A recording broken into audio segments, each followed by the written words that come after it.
Hi all, welcome to ECIS 2629, Teaching Young Children Best Practices in Early Childhood Education. I am Mrs. Courtney Cruz and I will be your instructor this semester, and I look forward to getting to know you. So I wanted to take a few minutes right now just to kind of show you a little bit about the course, show you around the syllabus a little bit, and get you started so that you can be successful this semester.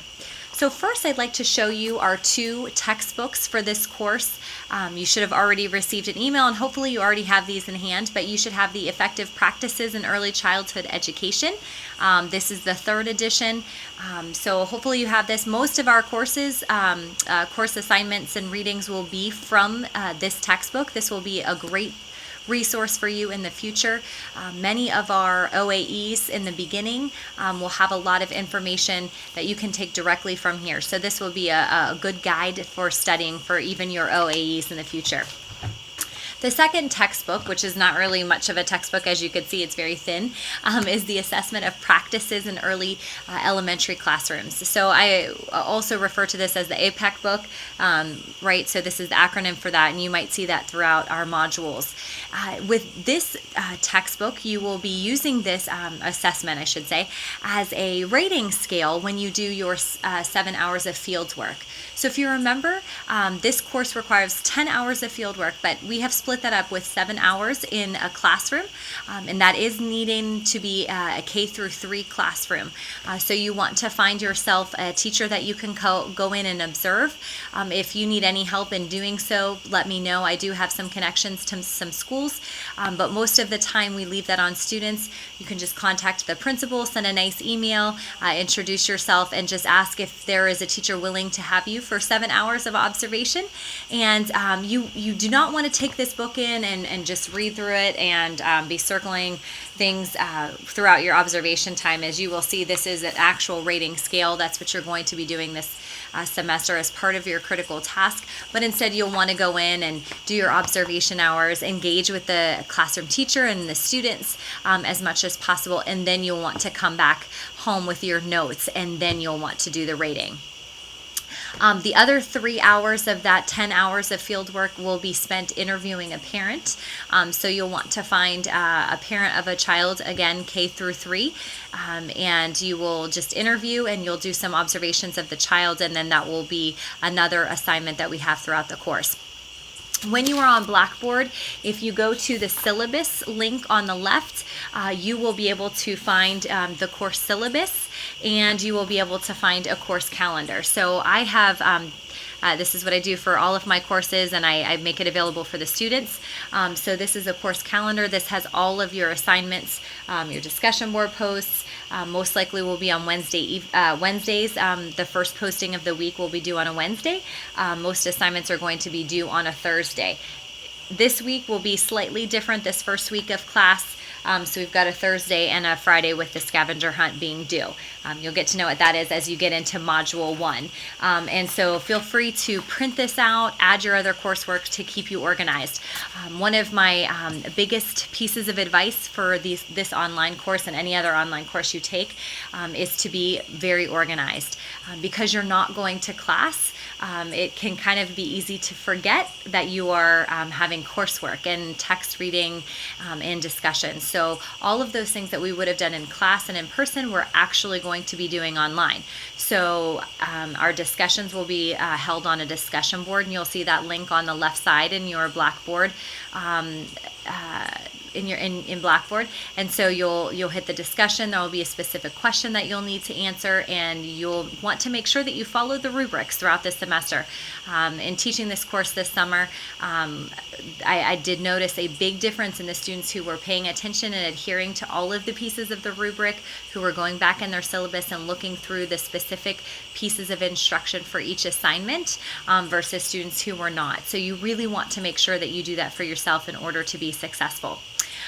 So just a couple other things to think about in terms of grading. The critical task is the biggest piece of the course, and that goes for all of our Youngstown State courses, and so we have that uploaded to TaskStream.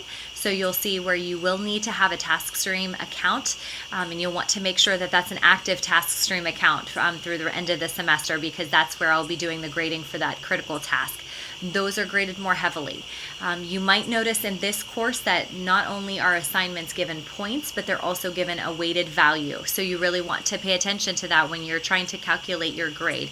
And if you have any questions about that, you can feel free to email me, but also the directions on how to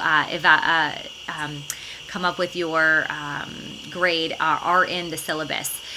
So I have in-person office hours, Wednesday, Thursday, and Friday, and those times are listed on your syllabus, but obviously those are for in-person, but you can call me during that time, and you can also email. And you can email me anytime, but just be sure to give me at least 24 hours to respond to you. But I usually am pretty quick to respond. However, if you send me a late email, I might not get to it till the next day. So just be aware that you don't want to wait till the last minute if you have a question on an assignment till the night of. I can't guarantee that I'll be able to get to that. So you might want to think about that when you're planning your assignments. So some other things that are in the syllabus that I want to draw your attention to are the dispositions for BCOE students. So Beagley College of Education, you are going to find that on page 8. And so you really want to make sure that you are presenting yourself well, even online. And so because we can't see facial expressions and things like that we would normally be able to do and read each other in person, we're doing online. So really make sure that you're putting your best foot forward when you're collaborating with your peers, as that's part of one of our dispositions, and also being inclusive as well as being professional throughout your time. So the other things that I want to draw your attention to would also be any of the assignments. So there are 4 core assignments that you will find listed in your syllabus, as well as within our modules. And so I look forward to getting to know you throughout this semester. A couple of things about me: I'm married. I'm a mom of 2. I've got a daughter, Olivia, who's 11, and a son, Dominic, who's 13. Both are in middle school, so we're quite busy around here. I am also in my doctoral work. I'm a student at Kent State University in special education. And so I'm a year in on that, and I've got a few years to go. So just like you, I understand what it's like to be an online student, and I'm very understanding. I will be as flexible as possible. The best thing that you can do is communicate with me. A little bit about my background. I taught at a school in Youngstown for students with learning disabilities, and so I did that for 10 years. I had grades 1 through 3. So much of my background is in special education and working with kids who really need a lot of one-on-one attention and individualized instruction.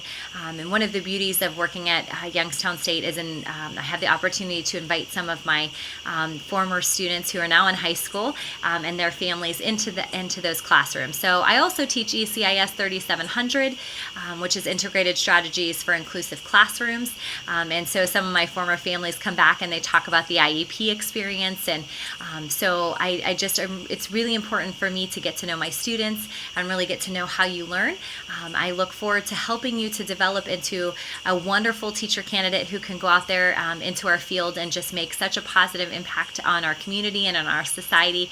So I look forward to working with you. If you have any questions, please feel free to email me, and I hope that you really truly do really appreciate all of the information that you'll learn in this course, which is so developmental and so foundational in moving forward in the program. So again, I look forward to getting to know you. Enjoy the course.